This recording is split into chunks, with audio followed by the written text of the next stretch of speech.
दिल्ली में चुनावी मौसम के बीच नेताओं ने भी अपना रंग दिखाना शुरू कर दिया है। एक तरफ अरविंद केजरीवाल अपनी साख बचाने के लिए एड़ी चोटी का जोर लगा रहे हैं, तो वहीं दूसरी ओर केजरीवाल की पार्टी के नेताओं ने भी उनका साथ छोड़ना शुरू कर दिया है, जिससे उन्हें जबरदस्त झटका भी लगा है।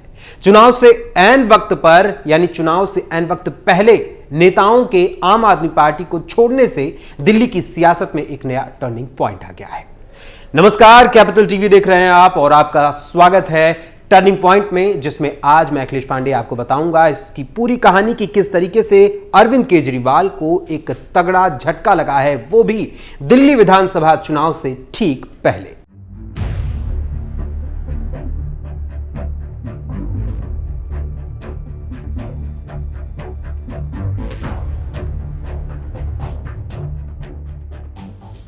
दिल्ली विधानसभा चुनाव से ठीक पहले आम आदमी पार्टी के कई नेता 19 जनवरी को बीजेपी प्रदेश अध्यक्ष वीरेंद्र सचदेवा की मौजूदगी में भारतीय जनता पार्टी में शामिल हो गए हैं। मॉडल टाउन विधानसभा के कमला नगर वार्ड से 2 बार चुनाव लड़ चुके कपिल नागर भाजपा में शामिल हो गए। उनके साथ आम आदमी पार्टी के 100 से अधिक कार्यकर्ता भी भाजपा में शामिल हो गए हैं और उन्होंने कमल के निशान को स्वीकार कर लिया है। यही नहीं, कालकाजी सीट से भाजपा उम्मीदवार रमेश बिधूड़ी की मौजूदगी में भी आम आदमी पार्टी के कई कार्यकर्ता भाजपा में शामिल हो गए। वहीं भाजपा के राष्ट्रीय महामंत्री अरुण सिंह और प्रदेश अध्यक्ष वीरेंद्र सचदेवा ने आम आदमी पार्टी के यूथ विंग प्रदेश उपाध्यक्ष कपिल नागर को भाजपा की सदस्यता ग्रहण कराई। अरुण सिंह ने कहा कि दिल्ली का राजनीतिक माहौल पूरी तरह से बदल चुका है। हर वर्ग, जाति और खास तौर पर युवा तथा महिलाएं भाजपा से जुड़कर दिल्ली के नव निर्माण की कल्पना कर रहे हैं। कपिल नागर ने कहा कि भाजपा की नीतियों से प्रभावित होकर और दिल्ली के विकास के लिए वो भाजपा में शामिल हुए हैं। आम आदमी पार्टी के कई कार्यकर्ताओं के भाजपा में शामिल होने के मौके पर बोलते हुए रमेश बिधूड़ी ने कहा कि मैं आप सभी को पीएम मोदी जी के परिवार का हिस्सा बनने के लिए धन्यवाद देना चाहता हूं। हमारे लिए इससे बड़ा सौभाग्य कुछ नहीं है। मोदी जी एक ही बात कहते हैं, सबका साथ, सबका विकास, सबका विश्वास, सबका प्रयास। आप सभी को प्रयास करना होगा। साल 2047 में भारत एक विकसित राष्ट्र के रूप में पहचाना जाएगा।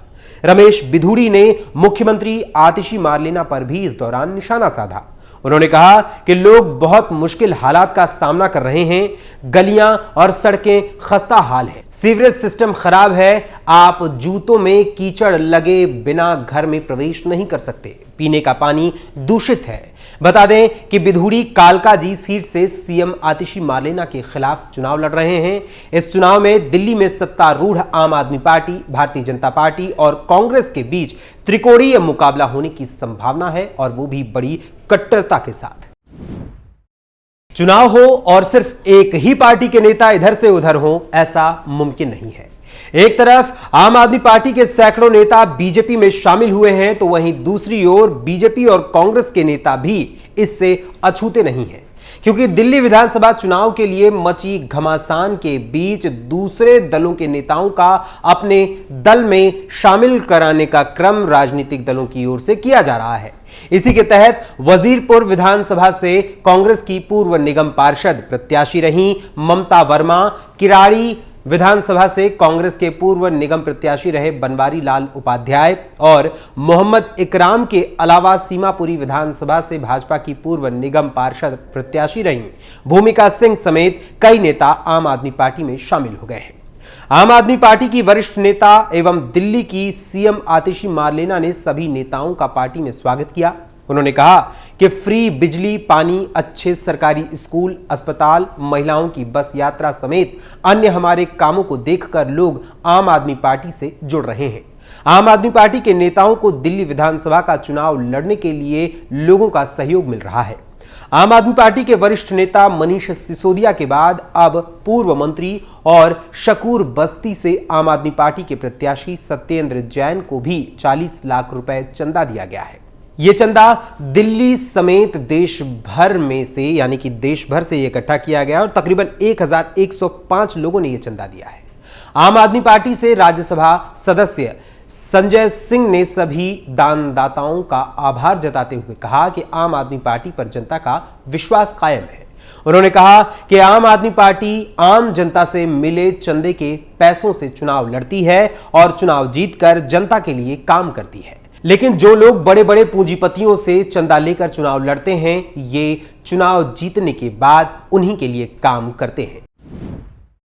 इतना ही नहीं, दिल्ली विधानसभा चुनाव के बीच 20 जनवरी को छतरपुर विधानसभा क्षेत्र से कांग्रेस और बीजेपी के कई बड़े नेता आम आदमी पार्टी में शामिल हो गए। आम आदमी पार्टी के वरिष्ठ नेता और सांसद संजय सिंह ने पार्टी मुख्यालय पर सभी को पटका और टोपी पहनाकर उनका आम आदमी पार्टी में स्वागत किया। कांग्रेस को छोड़कर आए सुरेंद्र बलहारा पिछले निगम चुनाव में पार्षद का चुनाव लड़ चुके हैं।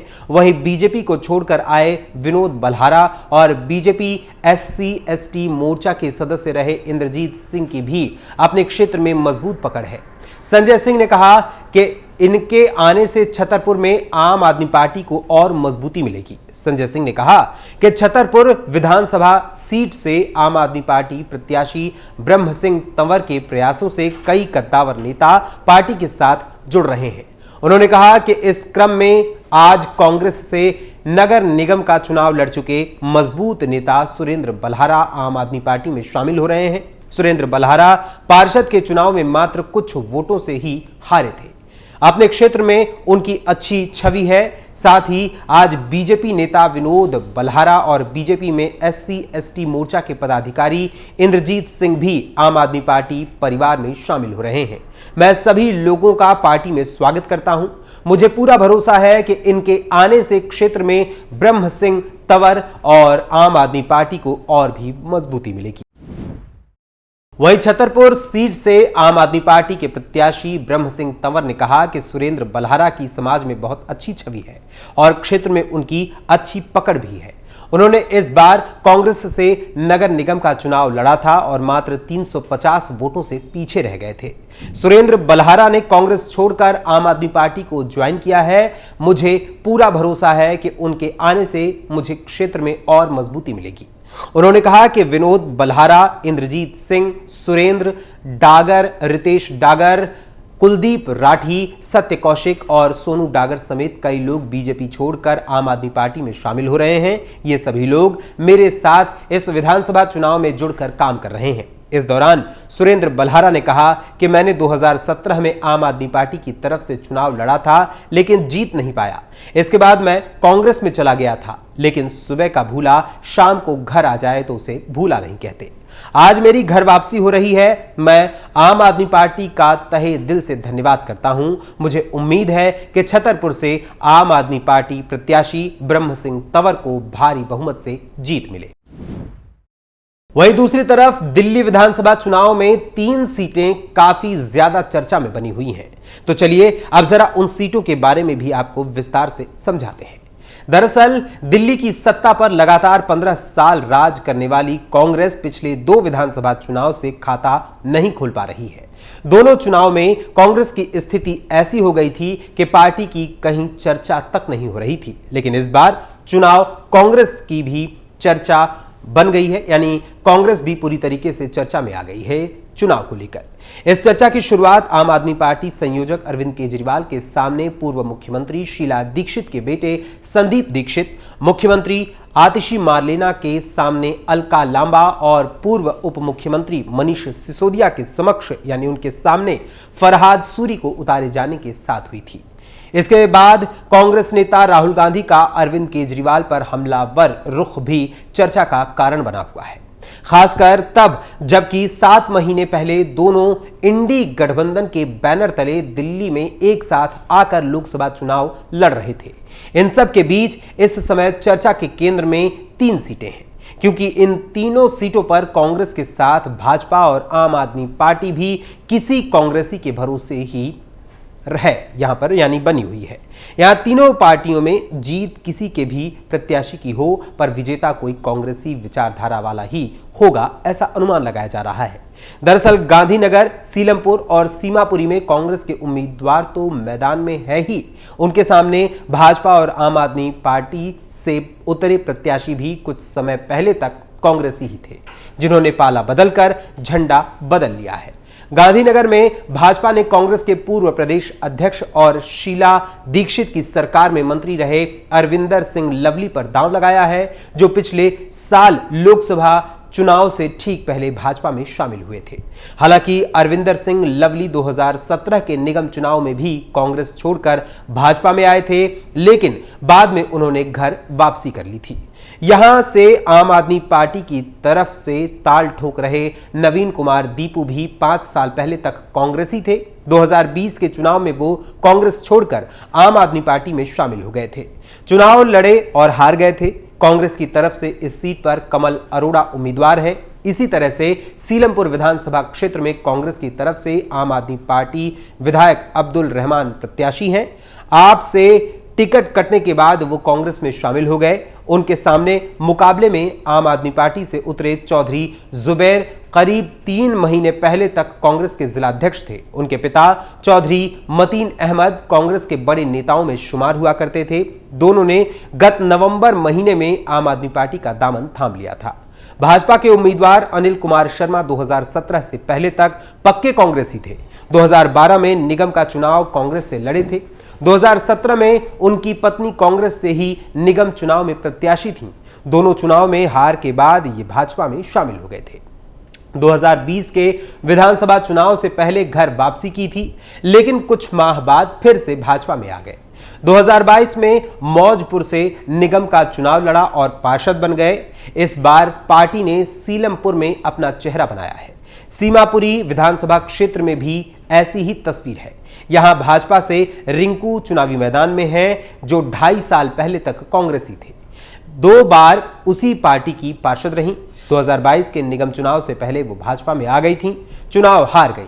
आम आदमी पार्टी से चुनावी दमखम दिखा रहे वीर सिंह धिंगान भी कुछ माह पहले तक कांग्रेसी ही थे। 1998 से 2013 तक पार्टी के विधायक भी रहे। इसके बाद के 3 चुनाव वो हार गए थे।